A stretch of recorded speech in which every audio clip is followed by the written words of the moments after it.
और वैसे भी हम मानते हैं कि सुबह सुबह जो काम करो पूरा दिन वो ही चलता है। सुबह जो जिह्वा पर जो शब्द आ जाता है निरंतर दिन में भी वही चलता रहता है। जो भजन सुबह सुबह याद आ जाता है फिर वो पूरा दिन जिह्वा पर चलता है। तो सुबह सुबह अगर हरि कृपा और हरि कथा मिल जाए तो फिर तो आनंद ही आनंद है। एक राजा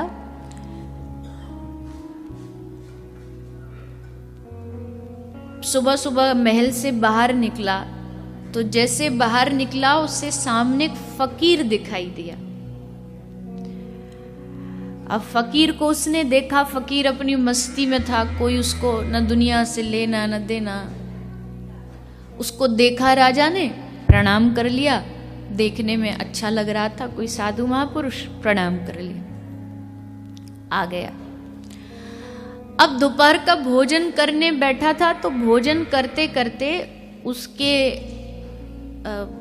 जो रसोइया है जो उसका भोजन बनाता वो दौड़ के आया। दौड़ के उसने कहा कि महाराज रुकिए रुकिए, भोजन मत करिएगा।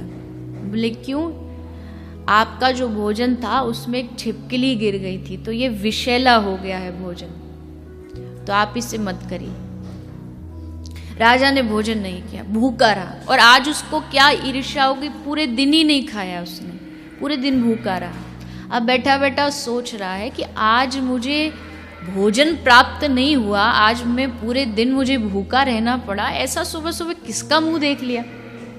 कहते हैं ना लोग कि आज तो पूरा दिन ही खराब हो गया, पता नहीं किसका चेहरा देख के जागे थे।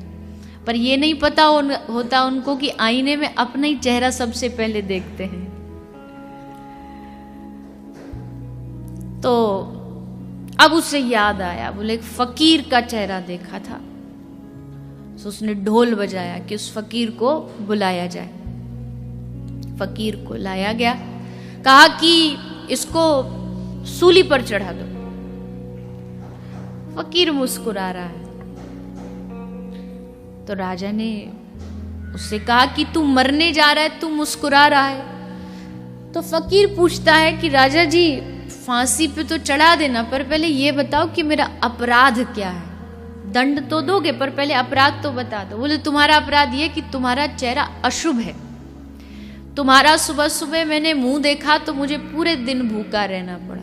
अगर कोई ऐसे और तुम्हारा चेहरा देखेगा तो उसको भी भूखा रहना पड़ेगा। किसी और को भूखा ना मरना पड़े इसलिए मैं तुमको दंड दे रहा हूं, मार रहा हूं, ताकि अशुभ चेहरा किसी को दिखाई न दे। तो बड़ी जोर से फकीर हंसा। बोले तू हंस क्यों रहा है?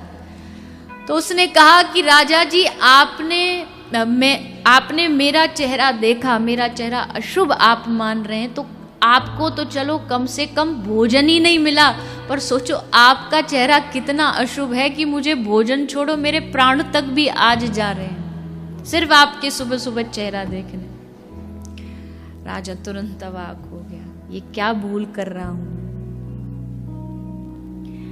तो ऐसी ये परंपरा है कि प्रातः काल आप जिसको देख लें, शुभ हो अशुभ हो, अगर प्रातः काल सोचिए, यही बात अगर हम अपने जीवन में ले लें कि प्रातः काल उठ करके हम अपने घर के ठाकुर, घर के आराध्य का अगर मुखमंडल का नित्य प्रति उठ के दर्शन करें, तो सोचिए हमारा दिन कितना अच्छा जाएगा, कितना आनंद में जाएगा। सुबह सुबह उठते ही अपने आराध्य देव के दर्शन करना, उनको सेवा, उनकी पूजा करना। पर होता उल्टा है, सुबह सुबह उठते किसके दर्शन करते हैं?